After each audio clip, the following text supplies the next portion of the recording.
and this she told me this early, but I kept like reverting back to it. She said, Murphy, you know everybody don't like you, right? I was like, really? He's not for everybody. I make it so easy to love me, But she said, Murphy, everybody don't like you. And it just hit me. I was just like, huh. So I had went through my phase not knowing the language for it, but I was a people pleaser. You want everybody to like you. Oh, I'm cool, but as soon as you let that go, good people, you're gonna start to grow. I ain't even playing that. But as soon as you let it go, you're gonna start to grow. Because it's people that don't like you, y'all, for no reason. Because it's a reason, but you didn't do nothing. 2-1, they're projecting whatever onto you. You remind them that they missed out on opportunities. You remind them that Is there anything better than a trip getting ready? Nope. For a long journey where our podcast released a new app and searching for a fade phenom, new fixation. Giving this a subscribe is the same sensation. Started with the day ones, they gave us fuel to support the season. Could have been anywhere in the world, but you're here for a reason. Notification bells, text some friends, all to let you know. Check your Bluetooth, connect, talk your wisdom out. Welcome in, everyone. Season 3, episode 7, Shaun Murphy's journey from resilience to transformation. Today's guest is the definition of resilience in motion. From the son of a single Caribbean mother to Army Staff Sergeant, to facing homelessness and financial struggle, and now standing as one of the most powerful voices in motivation, education, and social impact. This man didn't just beat the odds, he rewrote them. Known to the world as Mr. Motivation, he's turned pain into purpose into platforms, and platforms into real change. He's been recognized by Michelle Obama for his work with veterans. He leads the impactful nonprofit Wake the Beast and is the author of the upcoming book, Unbreakable, Valor, a blueprint for breaking limitations and building real success. He blends motivation with music, strategy with soul, and discipline with heart. And today he's here to break down what it really takes to rebuild your life from the ground up. Ladies and gentlemen, thanks for locking in. Go ahead and lean forward and get ready to be inspired. Shaun Murphy's in the building. Shaun, how are you doing today? Oh man, dope intro. Flat out excited to be. Thanks for having me, man. I'm super, super hyped. Yo, I'm glad to hear it, man. And that's your life, man. That's your life. Michelle Obama hasn't had a connect with me, so Michelle, if you out there, I mean, I come on yours, you come on mine. We can do this. We can do this. That's it. Yeah. Yeah. Let's go back to the origin story and identity. So you've lived multiple lives in one lifetime. It sounds like son of a single Caribbean mother, Army Staff Sergeant, professor, speaker. When you look back now, which version of yourself do you feel most connected to, and why? Which version of me am I most connected to? I'll tell you this. I think growing up, my backstory, like you said, when I was born, my pops decided to roll out. Met him a time or two, never really broke bread, and then at age 6, I learned he was gunned down, gun violence, right? Yeah. And I think about just going through life as a youth, struggling with that void and really not know how to deal with that. Shouts out to Mom Dukes, man. She's a rock. As I fast forward, I think about like not wanting to be a dad. I'm like, I don't even know what this looked like. Blueprint. Yeah. All the things, right? So I'd say fatherhood for me has been just dope, man. Okay. My daughter, she's 9 now. That's my girl. I remember she came. It's funny, we leave the hospital, or we about to leave, and they got her wrapped up, and I'm like, wait, nurse, you ain't going with us? You go home alone? Yeah. Ain't no manual? I was nervous, but you figure it out, right? You figure it out, and shouts out to wifey, we figured it out together, and I ended up going into, we had some help from family that didn't work out, so I was like, I'll do it. So I became a stay-at-home dad, and this is something, never even seen that in the cards. But I look at, being an educator, being a mentor, big bro, for the people and the other people, children, I'm like, well, I could do this for mine at a high level. And that's one of the things I really enjoy, took pride in. Like, I got to be a dope dad, regardless of my circumstance, regardless of what I didn't have. So I'd say that, and then fast forward my son, and he's 6, about to be 7 next week. Like, that's my G. You talk about the dude, like, he like, Daddy, you me and I'm you. Like, I'm like, yeah, So fatherhood for me has been it. I tell people, as you rattled off a few hats I wear, and I always lead when I'm a stay-at-home dad. And they're like, well, how you do that? Like, everything else fits around them. So fatherhood for me. Hey, let's go back to that 9-year-old when he came home, and that nurse, their swaddle game is legit. When you took that first swaddle out, when you got to the crib, hey, who nailed it? You or wifey? Whose swaddle game was the best? Hey, not me. Wifey. So my wife, I'm married to medicine. She's an OBGYN. So I think like she has that. That's her world. Okay. I figured it out, but it and the swaddle is it. Listen, all my new dads out there, new parents, learn the swaddle game. Yo, practice it. That's it. I was super nervous, but here's the thing. Anything new, you got to seek out the people who's done it before you, who's doing it at a high level, like ask questions. Don't be afraid. You're going to mess up. You're a parent, your new parent. I'm a wife. We used to, man, her research game, library, story time, all the things. Here's what I'll share for my parents. My mindset going into parenthood, I said, all right, you know what? What human being do I want to be staring at age 18? I want them to be multiple languages, physically fit, mentally tough, able to negotiate, financially literate, sound, right? And now if that's what I want, I got to reverse engineer and I got to start in the womb. So you talk about reading to the belly, all the things, like really focus on language, vocabulary. So this is what I did before, you know what I mean? So this is how I was like my daughter now, you have a conversation with them too, it's special, but so it's really intentionality with the parenthood piece. I'm really digging that, man. I see a kindred spirit. Вы говорите по-русски? Okay. I was just wondering, I'm doing the languages of my kids too, and I hit them. I hit them with that Russian. I got them doing that Russian, the largest country in the world. Yeah. We need to. I like that. Now, see, not me. Now, they used to watch all their shows in other languages. So Mandarin, we started with Mandarin early. Now my son's in the dual lingual program, so he's like Spanish all day, every day, inspiring me to go learn because wifey's already bilingual. She's Spanish fluent. So again, you learn from everybody. So my son coming, hola, ¿cómo estás? I'm like, hola, So now I got to sit down and learn that too. Yo, we have to undertake, before I put my daughter to bed tonight, she was so proud to tell me she's got a 560-day streak in Duolingo. I'm happy if she's happy. There's some days I got to remind them, I was like, hey, you do them languages yet? So to that point, we want you broke the fourth wall with those new dads, but new dads, anything you want them to do, you better be able to do it.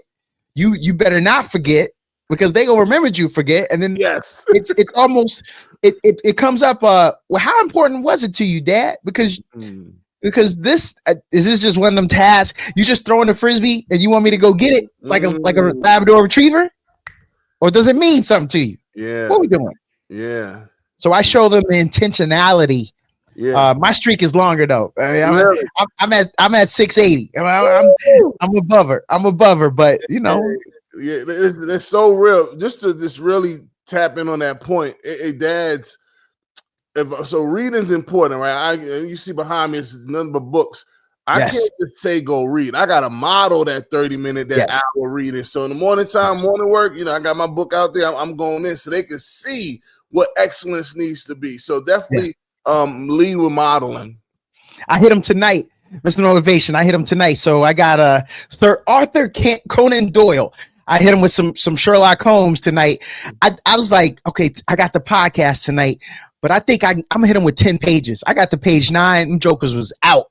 So so that Sherlock Holmes, new dads. Find the stuff to put them to sleep. Don't try to be cute with the cute stuff, the short stuff, or you're gonna be on book number 4 because you got them too anxious. You gotta hit them with the big words. Yes. Yo, listen, and it is one of the best advice I got, dads. No limitations. I'm talking about when my daughter she might have been age 4 and a half. I had her doing SAT words. So they only SAT words because we call them SAT words. They just words, letters, and words. Yes. And just going through it, just going like write it, say it, spell it, all the things, but not just know how to spell it and know the word. Like you gotta know what it means. You gotta know how to use it in a sentence. Yes. You know what I mean? Because they be like, oh, that's cute. No. They can unpack that. You know what I'm saying? Yes. So yeah, I want to share that with y'all. I see what you're doing there. I like that path. I like that. I like to know that there's another dad out there that is holding them to that level, that standard. So I like that. When did you first realize that your life story wasn't just something you survived, but something you were meant to share? When? This is a good one. You know, I don't know, maybe because I used to, you know, mentor people and really not know I was mentoring them. And then you start noticing, because life's about noticing patterns. You notice the pattern. People are coming to you, answering the same question. How did you do this? Well, you sidestep that. And I'm thinking, the struggle, you know. But what happens, and I'm going to encourage, you know, viewers and listeners, you got to share your story because your story ultimately for someone or people become the blueprint to help them get out of what you got through, right? Yes. You don't even know it. So I mean, I don't know when, good brother, but I know the realization came to me. Actually, I'll tell you this. I was now remember my story, dropped out of college, to for 15 years, and now I'm a college professor. And I teach a course on how to be successful in college. I've taught at every level, 5th grade, 6th grade to college. And I'm in my class one time and I'm teaching, you know, about, you know, motivation, time management. And I'm thinking to myself, all right, every year I get to tap into 20 to 40 or 60 students. And this is good. But what about there's somebody in Africa that need this source, somebody on in Japan and in Iraq that need this. I need a bigger platform. And that's when the realization hit me. And I gotta expand this thing. And Mr. Motivation kind of gave birth organically to just a desire to impact on a greater scale, right? They ask you like, what's your purpose? For me, I say expansion. I'm not here to just hoard intel. I gotta share it. And I don't know that everybody's gonna seek information like me to share, to teach. So that's what I gotta do. And you may go get to this, but I'll share the Mr. Motivation name. I have a song, I think Cadence may allude to it, but think basic training, you running about 2-3 miles, actually 4. I didn't even want to be in A group, but drill song was like, Murphy, where you at? You in my A group, get in my A group. The A group is a fast one, they just take off.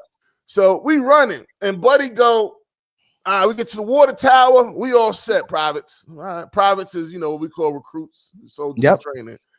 And you're going to give it all you got. Oh, we about to be done.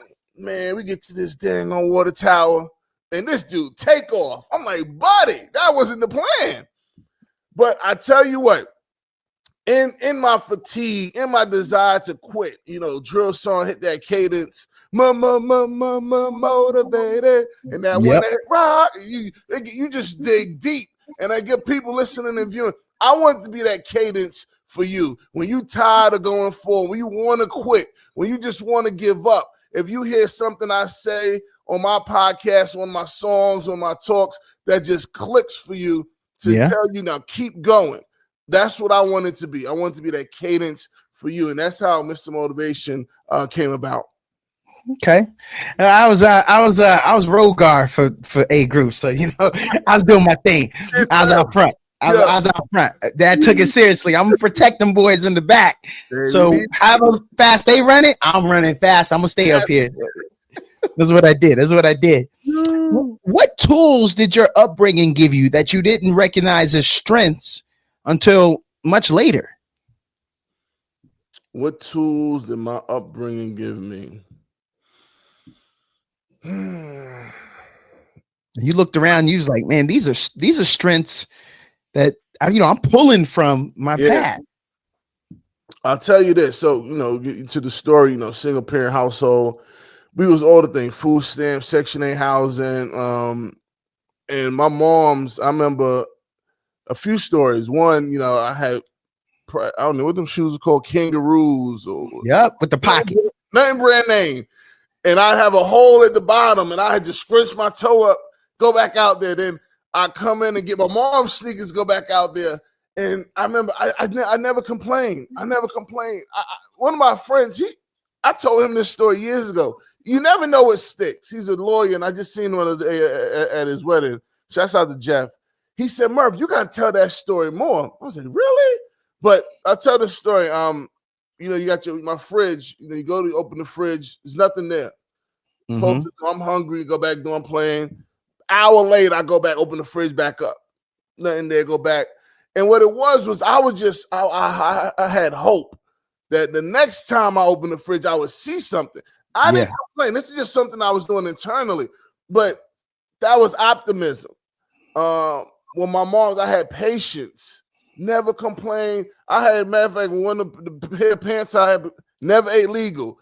Whole big old name. So I wear it 2-3 times a week. They're the same jeans. I should have got a regular pair of pants. But I didn't worry about what the people thought about me. And you look at that, you fast forward, you deal with anything you go into in this world, you got to deal with people. Patience, you got to have. Life's going to beat you up. You're going to be doubtful. You need hope, optimism, right? And these are things, when I look at my past, I'm like, dang, I was doing this early. You know what I mean? I leaned into just the ability to delay gratification. Boy, you went 10 years without. You know what I'm saying? Like you could go 10 days, 10 hours, 10 months. So that's a really good question, because I think oftentimes when we're going through the thing, it feels like we're getting hazed. You're like, oh, why me? But then in 10 years, you look back at, man, this instance, that setback, these series of failures put me in a position to lead how I lead today, to show up for the people I'm showing up for today. So when you're going through them storms, I'm a storm chaser. I want all the smoke with the storm, because you got to go through those storms, because those are tests in order to have the testimony, right? Yeah. So I welcome the storm. I encourage you to do the same. Hey, I see that. I like that. When you were at rock bottom, at working towards reinvention, you've been open about experiencing homelessness and financial hardship. What was the exact moment you decided this ends now? Yeah, great question. And I tell people, there's nothing I can say as Mr. Motivation. You can pick a motivation on anybody. It ain't about them. It's about you. It's about when you are sick and tired of being sick and tired.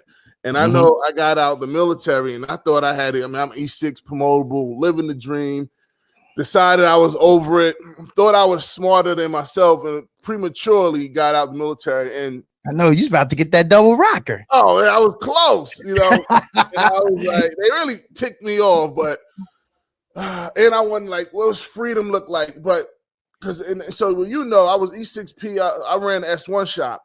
And in Fort Leonard at the time, they was going in this transition, bringing in civilians to take the E7 slot. So I said, okay, my social capital's popping. I'm going to get out and get an E7 slot. But what I didn't realize, I didn't have no degree. You know what I'm saying? There's a lot of things that I just wasn't qualified for as a civilian. So I get out, and I'm like hating life. And brother, I remember just sitting still because, in this instance, and like I call this my blue funk. When I do my book about me, this chapter is the blue funk. I was a young promoter doing parties. So everybody knew me, Murphy the party dude, blah, blah, blah. I just had no money. I had connections, social capital. I had no money. So I was literally doing substitute teaching to live, to survive. And one day I was just like, I'm really just circling around poverty. Like I'm here still. And I'm remembering my youth. And I just can't go back to that. And while I was in Missouri at the time, I said, you know what? I'll struggle in New York. I'll go to New York and figure it out. Some people might think that's crazy, but I'll figure it out in New York. And that's the time. That was the move I made. My friends, they would have, because I literally was at their house because they were all still in. Yeah. And I went regular day, but I had my U-Haul packed up. And when they went to work, I got in that boy. I took off, and they called my neighbors called them, and yeah, I think Murph left. I didn't answer that phone until I got to Wheeling, West Virginia. And I said, fellas, I had to go. I knew y'all would talk me out of it, but I had to go. And here's the thing. Like, I remember what living in poverty was like. I remember like ripping food stamps off in the line, and the line's long. I need the 20, the 10. And I said, I just can't go back to that. And I felt like I was back on that trajectory, like downward slide. So that was it for me. I said, I'm tired of this. So what has to happen? I had to make some changes. So I changed my environment. I started seeking like my virtual mentors, and I talk about the 5 informative for success. And that literally was my blueprint for getting out of the pits, pursuing prosperity. I had to change my mindset. I was blaming my leadership. Them jokers ain't look out for me. They ain't tell me what was coming. I was blaming and complaining. I had to shift to a creative mindset. My motivation, I had to dig back. Like my mom's came here from Barbados. Her mother, illiterate. Her father, illiterate. Fisherman and sold the goods at the market. She came in. She created a path for me to touch success. I got to do something with that, right? Management. Yeah. I'm the CEO of my life.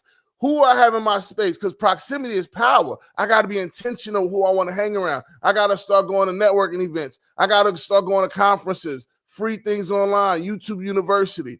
I had the massive movement, right? And I stopped chasing money. I had to chase my purpose. I had to lead with giving. A lot of times we want that quick fix. We chasing the bag, but you got to give to others. And when you give anonymously, that's even a higher level. So these are the 5 things I did. So now when I'm teaching this to my, those that's locked in, this is not something I read in a book.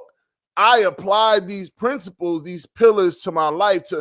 I was sick and tired of being sick and tired. And that's how I got on this journey. Yeah. I think you mentioned this here. You created a personal strategic plan to rebuild your life. Mm-hmm. What did that actually look like day to day, though? Yeah, man. So everything I was doing, I just did the opposite because it wasn't working. Yeah. The opposite, man. Listen, when I'm telling you, and it takes work, but it takes time. And I think that's the thing we, especially today's society, we subscribe to this kind of microwave. This needs to happen. It's gonna happen. But one, we talk about goal setting, and that's good, objective setting. It's not all just about the objective and the goal, y'all, because it's about who you become on the way in pursuit of this goal, because you have to change. The person that starts and the person 6 months out, those are different people. You got to be willing to change. Another thing I did, I was, I may have had some success in life in different spots, but when I'm starting something new and I'm on a pursuit of going to another level, I got to be all right with not being good. Like, you're going to suck for a while. I'm like the freaking new guy. And I'm all right with that. A lot of us are not. And that paired with just the fear, people going, look at me crazy. Who cares?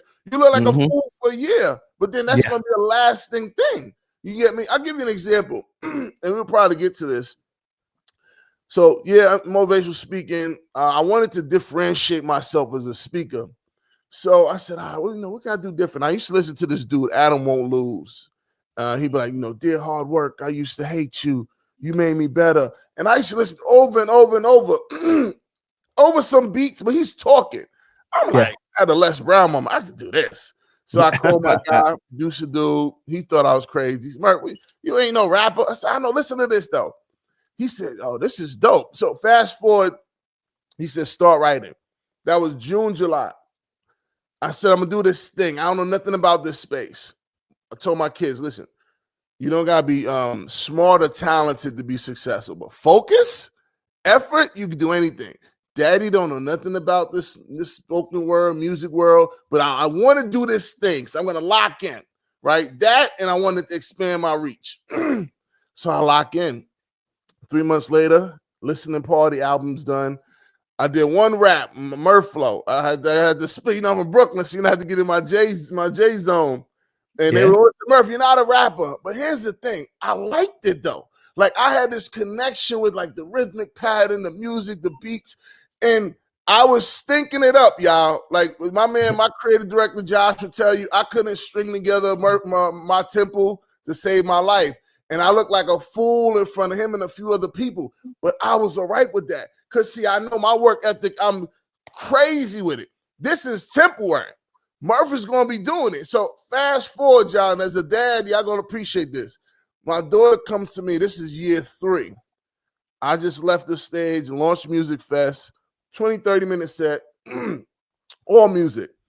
And I mean, the crowd's going crazy. My daughter comes up to me, Dad, you said you was going to do this. This is amazing. And fella, the intention is showing up, modeling. Like I told them, it takes time. You got to be all right with not being good, but you got to be consistent and committed to that thing. I don't got to make $5 off this thing. That message, that lesson that for my kids watching me, priceless, right? Yep. Priceless. So anything I want to do, one, and I did subscribe to getting my friends to buy in. They can kick rocks. I want to do this thing, you know what I'm saying? And I'm going to put in the work. And to this day, I do what I model. What do the greats do? They got a vocal coach. I need a vocal coach. You know what I mean? Like, why not? Because even when we start a business, this is a small business. Start like your big business. Get the lawyer, get the accountant, all the things. So anything I do, it has to be at a high level. And that pushes me to push my energy, like to max out. So I encourage y'all. I said all that to say, just do what you want to do. Lock into that thing because you got everything you need to be great inside of you.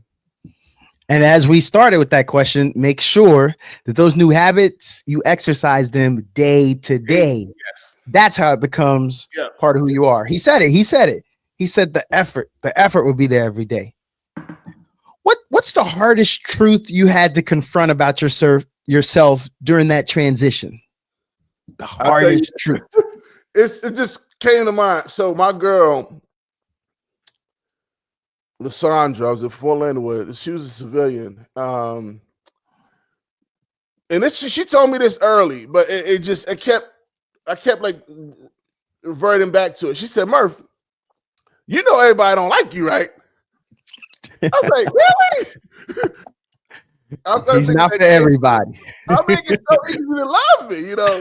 But she said, Murph, everybody don't like you. And it just hit me. I was just like, huh. So I had went through my phase not knowing the language for it, but I was a people pleaser. You know, you want everybody to like you. You know, oh, I'm cool, but as soon as you let that go, good people, you're gonna start to grow. I ain't even playing that. But as soon as you let it go, you're gonna start to grow. Because it's people that don't like you, y'all, for no reason. Because it's a reason, but you didn't do nothing. 2, 1, they're projecting whatever onto you. You know, you remind them that they missed out on opportunities. You remind them that they're slacking. You get me? So you're this constant reminder that for all intents and purposes, they may be a failure to them. But that ain't got nothing to do with you. No. And I had to realize that. I said, man. And once I started not giving 2 squirrels about what the people think, different level. You move different. You free. You know what I'm saying? You're like, you know, I'm gonna look crazy. So what? I'm all right with that.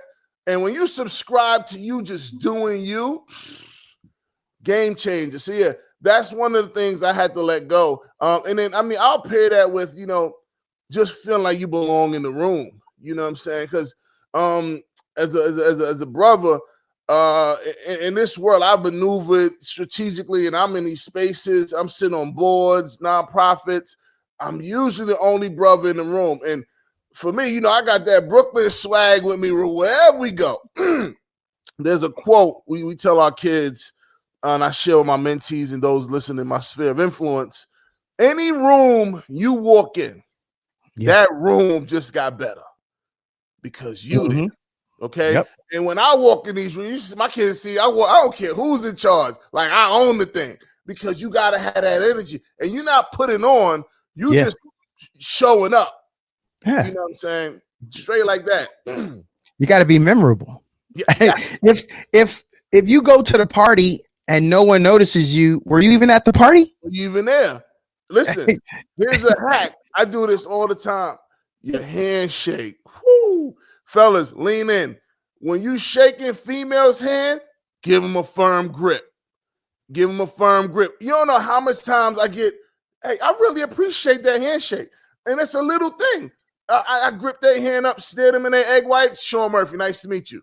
Or whatever I'm going by that day, Mr. Motivation. You know what I mean? But that handshake, you got to be memorable. And I say, whether it's a line, something witty, you know what I mean? There's 2 books I'll share with you.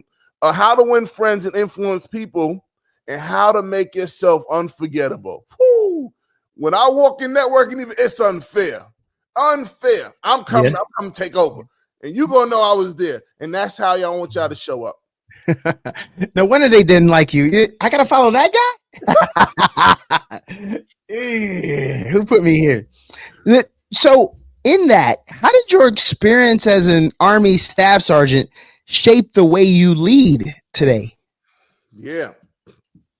So in life, you're going to have leaders, people in general, where they may rub you the wrong way. They may lead different. And then you're going to get to a place of their level eventually. And then you can do 1 or 2 things with it. You can say, oh, this is how they did me. I'm finna, hey, y'all got to get the same energy. Or you could say, I didn't really like that and appreciate that. I'm going to be a different leader. And for me, I had seen a lot of leaders that I just didn't like how they it was just all about them. It was like, well, this is what it is. Do what you got to do. I already did mine. And I wanted to be different. I said, nah, there's got to be a better way. When you lead with empathy, when you care about the people, like here's the thing. Any situation if I take over, or the students, mentoring, coaching, whatever's important to you becomes important to me. And I'm intentional with that. I'm like, what's important to you? And I lock in and I make it important to me and I make it a part of my life. And when people who you lead see that, they'll go through the wall for you. Agree. Wall for you, you know what I'm saying? And I just model. So, and this is another thing. When I'm a young troop or working for somebody, I go full throttle. What you need, Chief? Got it, on it. Because that's the guy I want working for me when I'm at the top. So I model excellence, even as a stooge, as a private, whatever you want to call it on the totem pole. You know what I'm saying? And so when I get to that level, hopefully the universe works in that favor to just give me that karmic thing back. So that's how I've been approaching it. What lessons from the military carried over into entrepreneurship, and which ones did you have to unlearn? What lessons from the military carried over into entrepreneurship? So 2 things. 1, I think being able to delegate. When as an entrepreneur, you have this dream, and it's your baby. It's your baby, and I ain't got these people I need to help me. But I'm like, can I trust y'all with my baby though? It's hard, and it took time for me. Like not just because you got a team, you hiring them, you giving them tasks, and you overseeing them. No, you wasting energy. So that was one of the things, like delegate and being crystal clear with the vision. Like, where we going as an org, your role in getting us there, and why you're important. Being able to articulate that to the team. And remember, leadership, provide purpose, direction, and motivation. It doesn't stop when you put the boots up. As an entrepreneur, the same thing.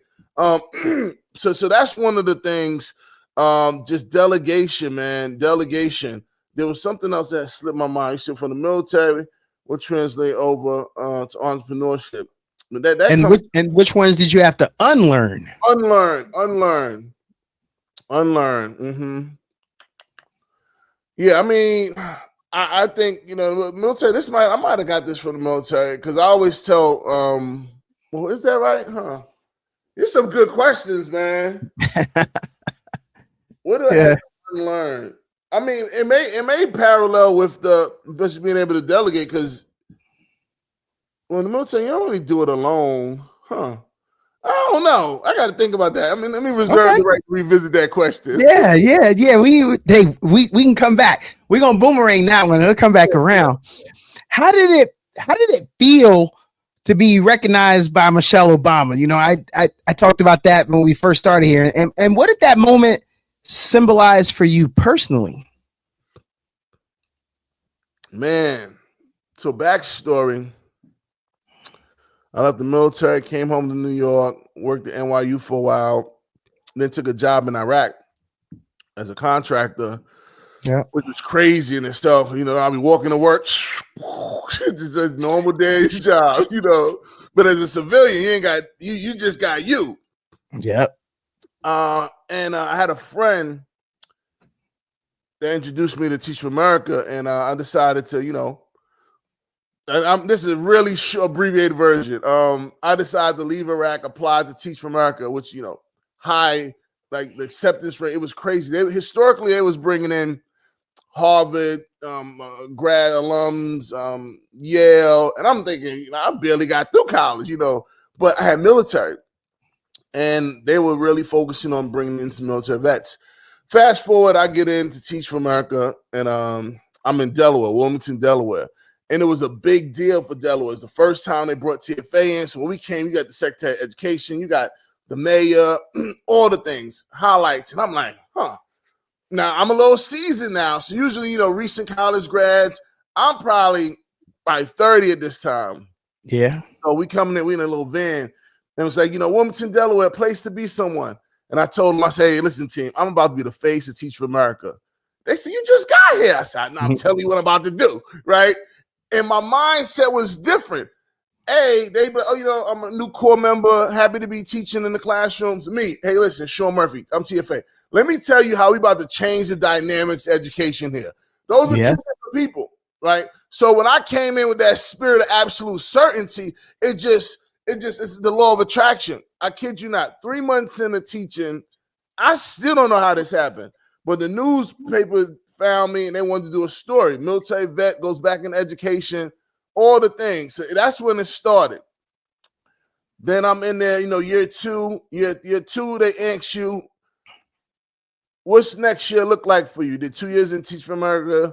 What's after this? And I said, you know what, if I may, I think we should focus on bringing in veterans like me into TFA, because historically, troops to teacher is the lane you go from military service to education. But TFA, that was a machine. That nonprofit is a machine. And I said, well, TFA's engine, this is a big thing. So they, you know, listen to me or not. Year 3, I get an email about, am I interested in this role of running the TFA Veterans Initiative? I'm like, what I told you about last year? Oh, yeah, I have interest. You know? So fast forward, a 12-page PowerPoint turns into You Serve for America, Now Teach for America, national initiative that I'm now leading.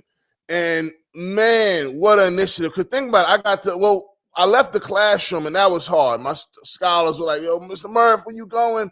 I said, I'm going to bring more people like me to serve this, you know, community.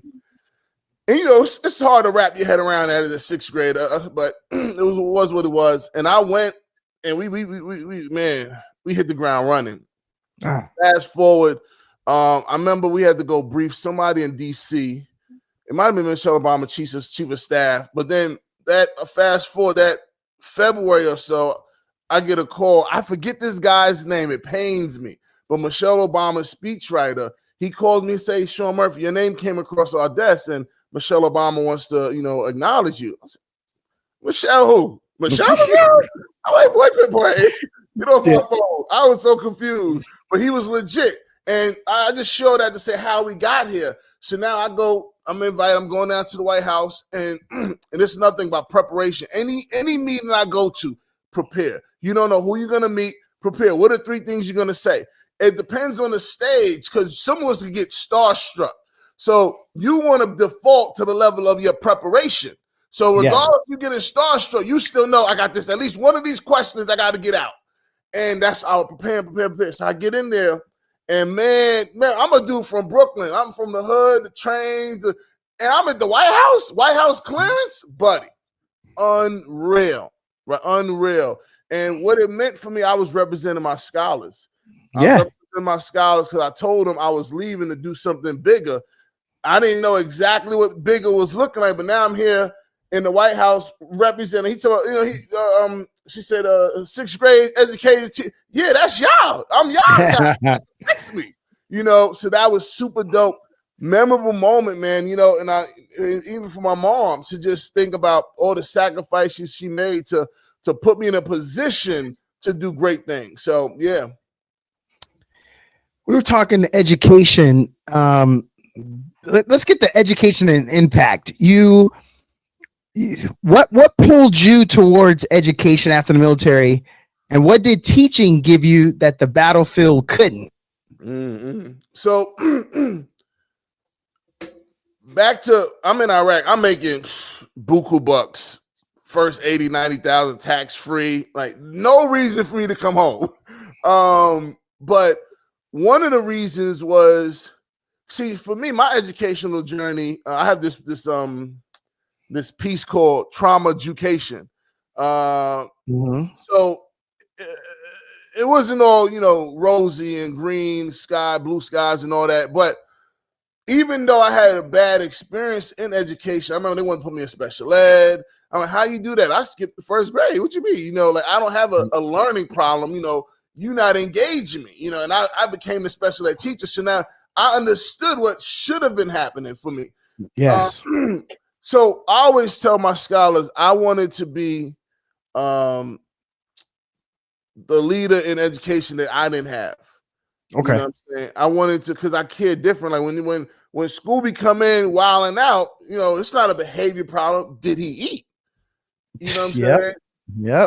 What was the journey? Because I used to walk from my apartment to I walked through the hood to get to school. Like I know what he went through. What did they go through on the way to get to school? Because I know I used to go through 3 different gang territories to get to school. What was the journey like? How am I receiving them? So all the teachers don't think like that. You know what I mean? They go by the book. Come in, sit down, do this, do that. No. Before we get there, we got to build connection. So I brought that to the classroom, and I listened to my scholars, and I'll tell you what they taught me. Special ed teacher, right? I had the one dude, man, Brick, rest in power, my G. Brick was a young dude, real quiet, introvert. And I said to Brick, listen, Brick, we got some work to do this year. Me and you and my partners, we're going to get you to that next level. So our big thing was to have them grow, I want to say it was 2.5 years in the reading level in one school year. Oh. Listen, when we locked in, and we was locked in step, like, hey, Straw, what are you doing with Brick to get him engaged in social studies? Oh. Hey, Marla, what are you doing? How do you get this dude to talk? And that collaborative approach, man. Buddy grew, I don't want to misquote, had to be 6 or 7 grade levels in 1 year. Now you're talking before school, after school, weekends, and we was locked into our scholars, all boys middle school. Yeah. And one thing it taught me, the sense of possibility. The sense of possibility. Like, I don't care how you come to me. I'm like, no, it's possible. We can do it. Because I've seen what doing impossible looks like.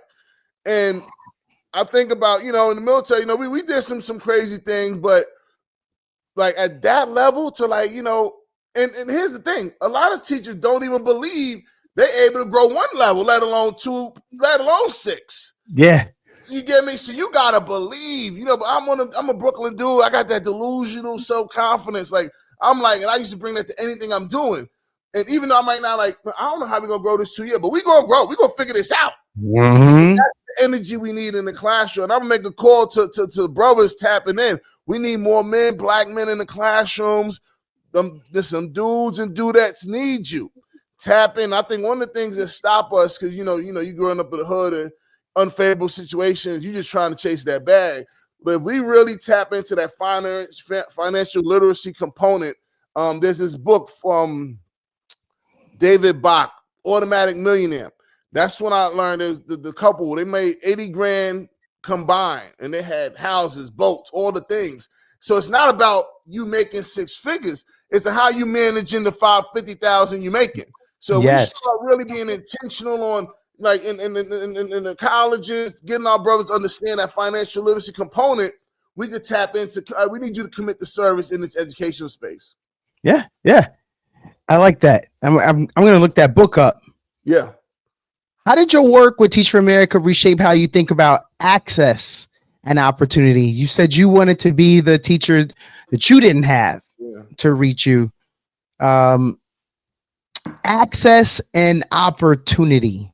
I'm sure you saw that. Yeah, man. Yeah, and that's what it's about. And I think when you put dudes like me, the Straw, the Jack Perrys, into the classroom, Jared Burks, because we used to, I mean, we those are our boys, man. I wasn't a teacher. Those are our boys. I'm talking, we go to games, we show, remember, listen, once your mind's exposed to something, a concept, idea, experience, it can never go back. So when we leveraging our community, we leveraging our access to show our boy. I think, did I do a day trip to New York? I can't remember. I think I did a day trip in New York or Philly. And our boys is like looking at the skyscrapers and they like, yo, I ain't never seen that like this. That's what it's about. And as a teacher, I'm just a teacher. Well, first of all, you're not just anything. Anything you are, be that, do that, right? And it's leveraging that, and I think we were just bridging gaps, and we could do so much more with the word we use, intentionality. And a lot of our teachers, especially when they go to alternate route, they have lived other careers. Let me tell you, I'll tell you some stories about who joined the Corps. Brett Chappell, Navy SEAL, teaching math. I had a lieutenant colonel in San Antonio join the Corps after retiring. He saw his daughter, the impact she was having in the classroom, and decided to join Teach for America. This is the type of people we was bringing to the classroom. And you talk about access. You know the stories they getting told in them classrooms. Yes, this ain't no textbook curriculum. This is real life. And that's the work I was doing. I was just loving life. And was it hard work? Sure. Were they overworking me? Absolutely. But the same thing happened in the military, you know what I'm saying? So I just brought that same energy. It was like a continuing to serve in a different capacity. Yeah. Wow. you want to get in that overtime, huh? No, it's all salary. It's all salary.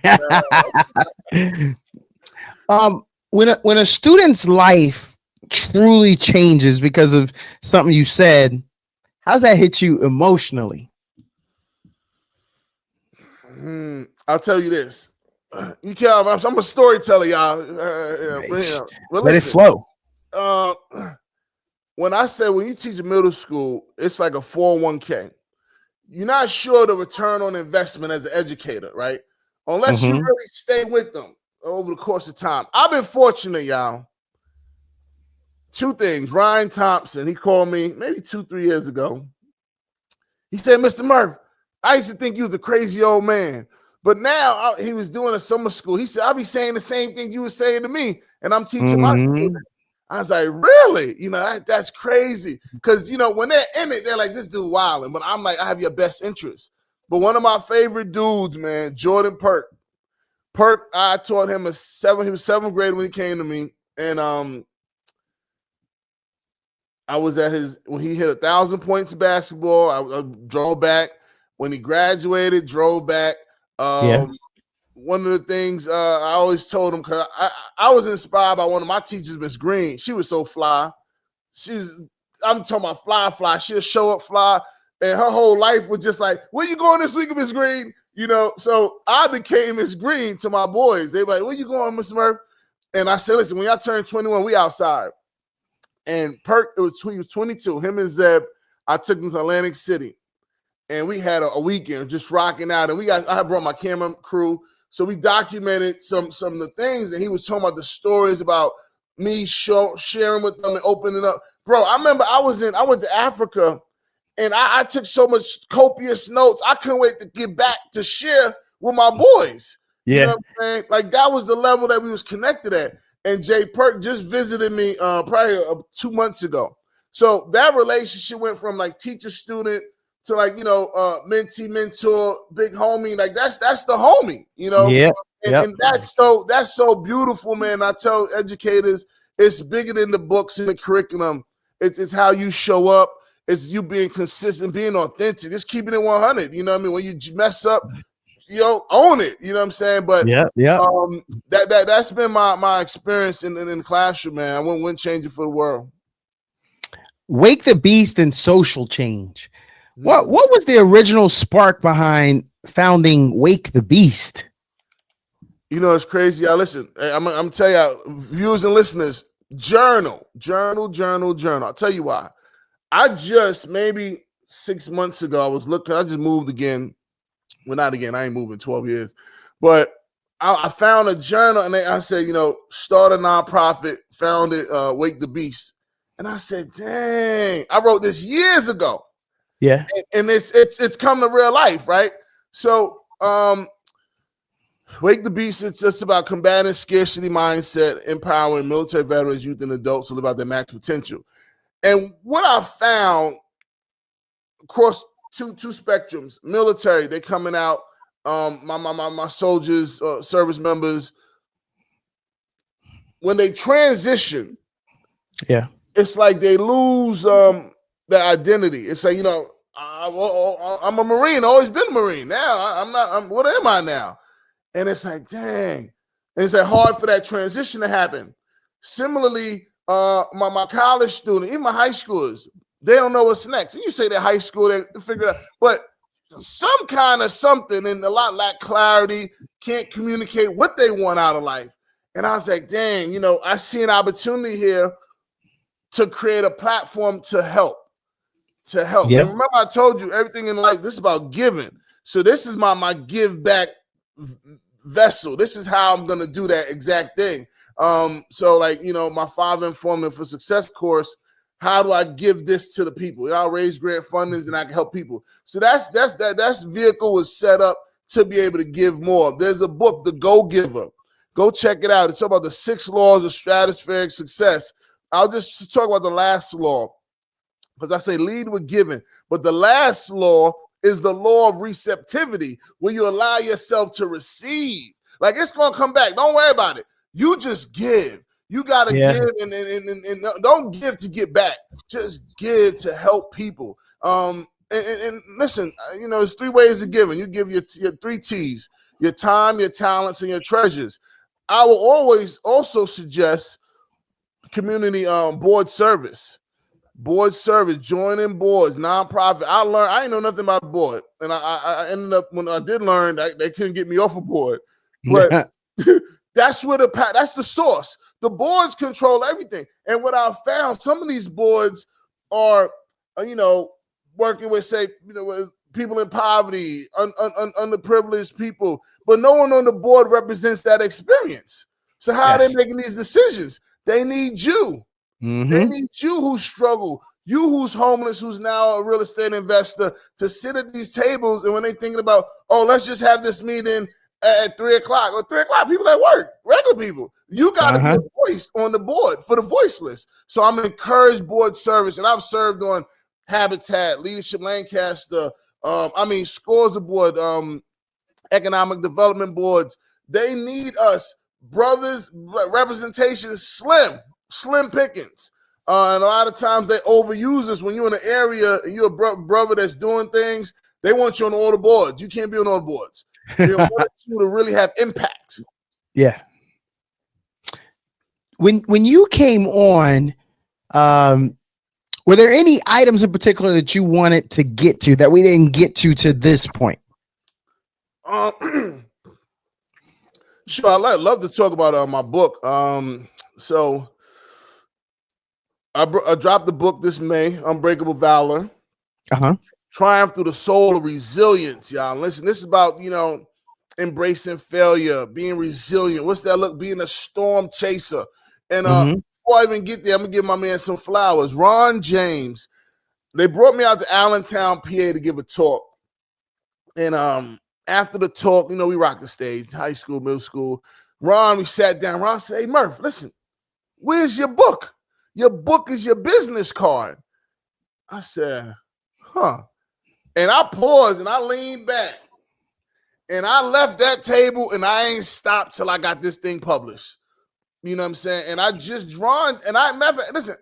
Ron and I hadn't spoke since that day. Ron just DM'd me on TikTok last week. This is probably 3 years ago. And I had to say, yo, Ron, I got to tell you, I've been talking about you for the last 2 years. And we spoke a week ago. And I had to give him his flowers because he lit the fire up under me to get this thing going. Yes. And a lot of times that inspiration, you don't know where it's coming from, y'all. But when it comes, it speaks. You got to sit still and listen. And then you got to put in the work. You get me? So I'll show y'all Unbreakable Valor, Triumph Through the Soul of Resilience. I definitely, tap in. They got to be being anchored in faith. What is resilience, man? This is a good one. And definitely you hit me up on any of socials. We'll love to hear your thoughts. But that's one of the main things I wanted to share with the people. What part of your story in Unbreakable Valor was the hardest to write? The part that was the hardest to write. That's a good question. Who writes your material, man? You pretty good. I got time, brother. I will pull over my car when something hit. I pull over my car, pull out this little phone, and I jot it down. It's a lot of nuggets in here. So, which one was the hardest to write? I think there was one chapter. It's called "Come Back from Broken." You know, it's a black dude, hood. We got that chick. I'm so and so. Yeah. And to admit you've been broken, it's tough. It's hard. I think about I was writing this one song, My Temple, more spoken word than anything, and I wrote it. It was good, and then wifey came in. She's like, I think you could go deeper. It's too surface. And I was like, and that was my easy way out. And of course, I was annoyed because I'm thinking it's done. But sometimes in life, you got to sit still and go deep. And I'm gonna challenge the brothers. I'm reading some books now. Ways of the Superior Man. Was The King, the Magician. Yeah. And I'm encouraged y'all to peel back those layers and let people in. It's hard though, right? Because us historically, you let people in, they do damage. Brene Brown helped me with this. She talks about the power of vulnerability being a superpower. She said, "You're not in the ring fighting with me, face marred and scratched. You can't judge me. You can't judge me." And good brothers, when you start surrounding yourself with this type of content and this type of learning and these lessons, it gives us whether it's the word or opportunity to embrace that, to live in that. So for me, even though that was hard, like it's going to help a lot of people. And one of the quotes I live by that keeps me going when I'm going through a storm is, who loses if I don't win? Who loses if I don't win? And I keep pushing forward, thinking about that. Look, for everybody listening, if this last hour didn't hit you in the chest, I need y'all to go ahead and check that carotid artery, or if you do the cuff, check your pulse. Today we didn't just have a conversation. This was a masterclass in resilience and in discipline, in purpose, and what's truly possible when you refuse to let circumstances write your ending. From your military service to homelessness, from education to national impact, First Lady, Shaun just reminded us that setbacks are setups. And that your story isn't over just because the chapter got dark. Make sure y'all tap in with the incredible work he's doing through Wake the Beast. We mentioned, keep your eyes open for his powerful new book, Unbreakable Valor. Get it? Because if today moved you, that book is going to challenge you to another level. And if this episode added value to your life, do me a favor. I want y'all to like it, share it, Send it to someone who needs a push right now. They out there. And if you're not subscribed, you know, what are you waiting for? What are you waiting for? As always, this is Talking with Donato. Real stories. And we just met some real growth. I appreciate you, Mr. Motivation. Thanks for coming on. Appreciate you, brother.